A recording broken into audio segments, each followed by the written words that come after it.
Halo, assalamualaikum, selamat malam teman-teman saat mancing dimanapun kalian berada. Pada video kali ini, mohon maaf buat teman-teman.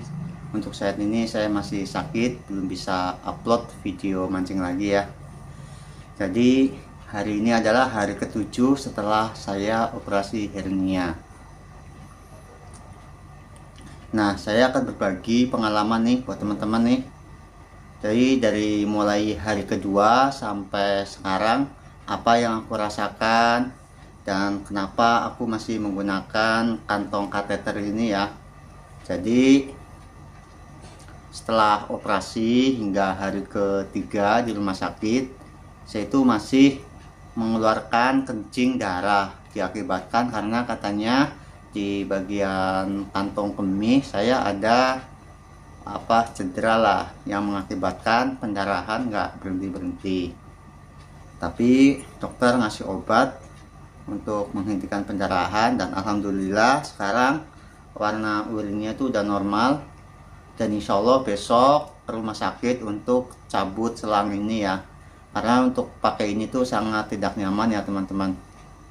Nah, untuk pengalaman berikutnya adalah mengenai biaya. Selama saya di rumah sakit itu kurang lebih 4 hari saya menggunakan BPJS KIS, dan ketika saya minta pulang ternyata saya tidak dikenakan biaya sedikit pun, alias gratis nol, hanya dikenakan bayar matre 12.000. Jadi terima kasih buat pemerintah yang udah nanggung BPJS KIS saya ya. Nah, terus apa yang aku rasakan setelah 1 minggu operasi ini?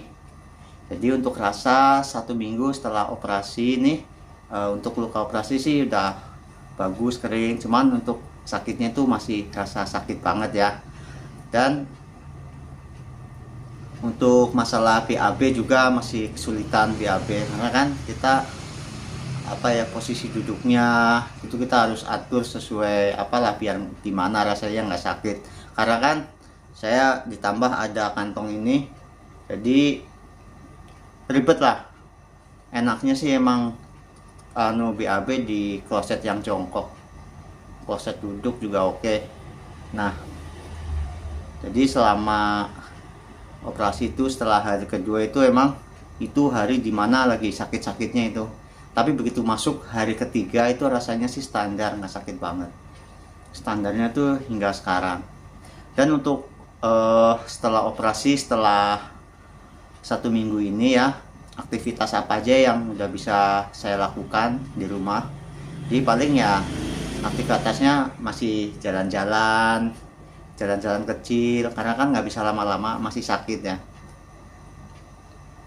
Untuk obat kebetulan pas hari ini obatnya itu udah habis semua dari dokter.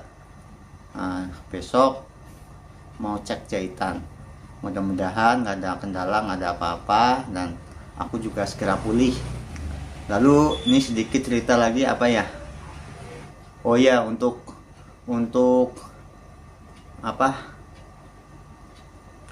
teman-teman nih, jika suatu saat nanti teman-teman menggunakan kateter ini ya, teman-teman tuh kalau mampet itu harus segera, pokoknya kalau kateter mampet harus segera pergi ke IGD, karena aku pernah merasakan selang ini tuh mampet ya, itu bingung kita di rumah nggak bisa ngapa-ngapain. Jadi langsung ke IGD, nanti di IGD tuh langsung dikerjain lah, langsung dipegang sama dokternya, itu udah lancar lagi.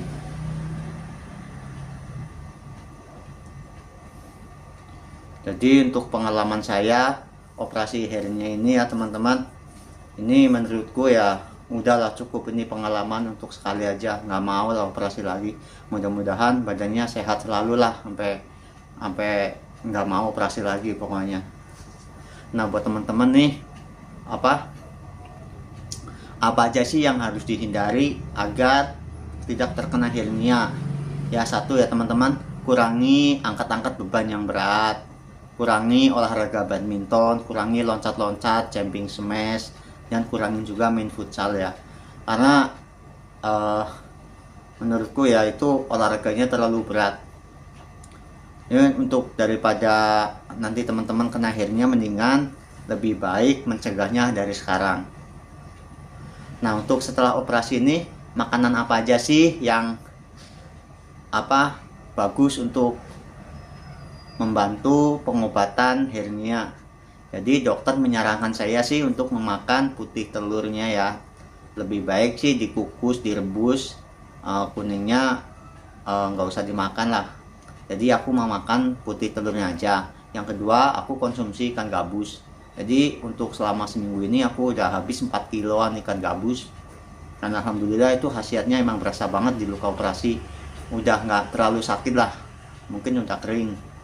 Tapi ya aku nggak bisa untuk aktivitas yang keras lagi. Nah, untuk apa aja nih makanan yang harus hindari pasca operasi hernia ini? Yang satu teman-teman, itu sih gorengan itu wajib dihindari. Kenapa? Takutnya setelah teman-teman makan gorengan nanti batuk, karena begitu batuk ya di luka operasinya tuh sakit banget teman-teman. Tuh yang harus dihindari tuh makan gorengan lah yang minyak. Udah, setelah itu sih kayaknya nggak ada pantangan lain, semua boleh dimakan. Yang penting ya obat dari dokter itu teman-teman tuh makan, habiskan. Nah, itu aja sih teman-teman untuk berbagi ceritanya dari saya. Terima kasih yang buat menonton.